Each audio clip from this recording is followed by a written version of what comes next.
While it might seem strange to us today, using urine as a cleaning agent was common in ancient Rome. And in this video, we're going to discover why the Romans used urine to wash clothes. Urine contains a substance that helps remove dirt and grease from fabrics.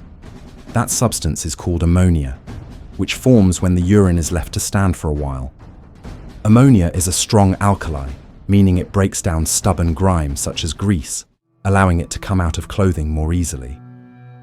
Besides ammonia, urine also has certain salts that help leave garments cleaner. But the Romans did not use urine straight from the body. They stored it in large jars so the ammonia could develop better, and thus make the urine stronger for cleaning. In Rome, laundry was not typically done individually inside homes, the way it mostly is today.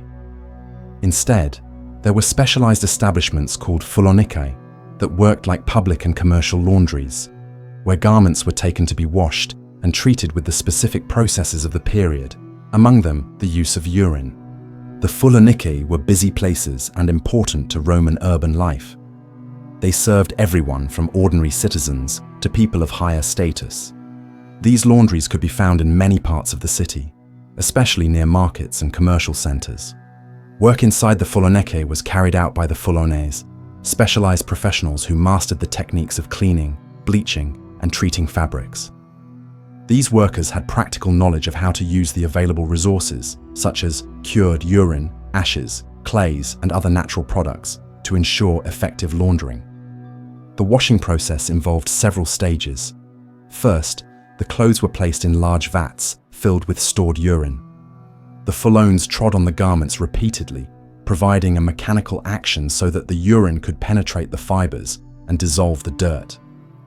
That helped loosen filth and grease, acting like a manual washing machine. Next, the clothes could be scrubbed with clay or mixtures of ash to boost whitening. After washing the garments in the vats, they were removed and wrung out by hand or with a press similar to a corkscrew. Then they were beaten with a stick to dislodge any dirt still clinging. After that, the clothes were placed in basins with clean city water for rinsing. If any stain remained, the process was repeated. When the garments were thoroughly clean, they were taken to the area where they dried. To dry, the clothes were wrung out again, by hand or in the press, and then hung on outdoor lines. While they dried, they were brushed to remove any lint. White garments were placed on wicker stands near smoldering sulfur to make them even whiter. Colored garments were rubbed with a natural earth that helped preserve the hue, improve the fabric, and remove stains that had not come out before. Once they were clean and dry, the clothes received a tag with the client's name so they could be delivered or picked up as arranged.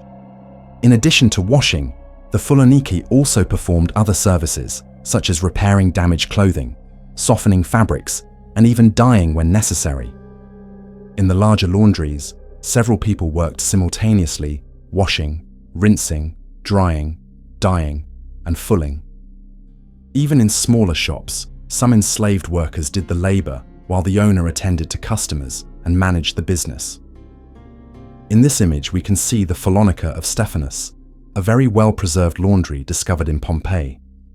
Originally, that site was a house that was converted into a laundry, with vats for washing clothes in the courtyard.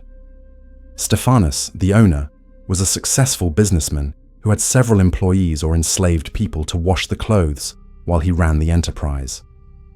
Human remains of Stephanus were found on the spot. He probably died during the eruption of the volcano in 79 AD, near the entrance to the laundry. The economic role of the Fulonicae was significant. They moved resources and labor and were connected to a system for collecting urine at public points, where people urinated so that the liquid could be used in the laundries. Sensing the economic potential of the Fulonicae, Emperor Vespasian instituted a tax on the collection of urine, known as the vectigal urinae. That tax was charged to merchants and laundry owners who bought the urine collected at the so-called public urinals. The popularity surrounding that tax gave rise to the famous phrase attributed to Vespasian, pecunia non olet, which means money does not stink. The expression is said to have been used when his son Titus questioned the morality of making money from urine and Vespasian supposedly replied that money is money, regardless of its origin or odor. Well, who would have thought that the Romans would even manage to tax urine? So, tell me, would you work in a Roman laundry under those conditions? Leave your opinion in the comments, and if you enjoyed the video, give it a like and subscribe to the channel.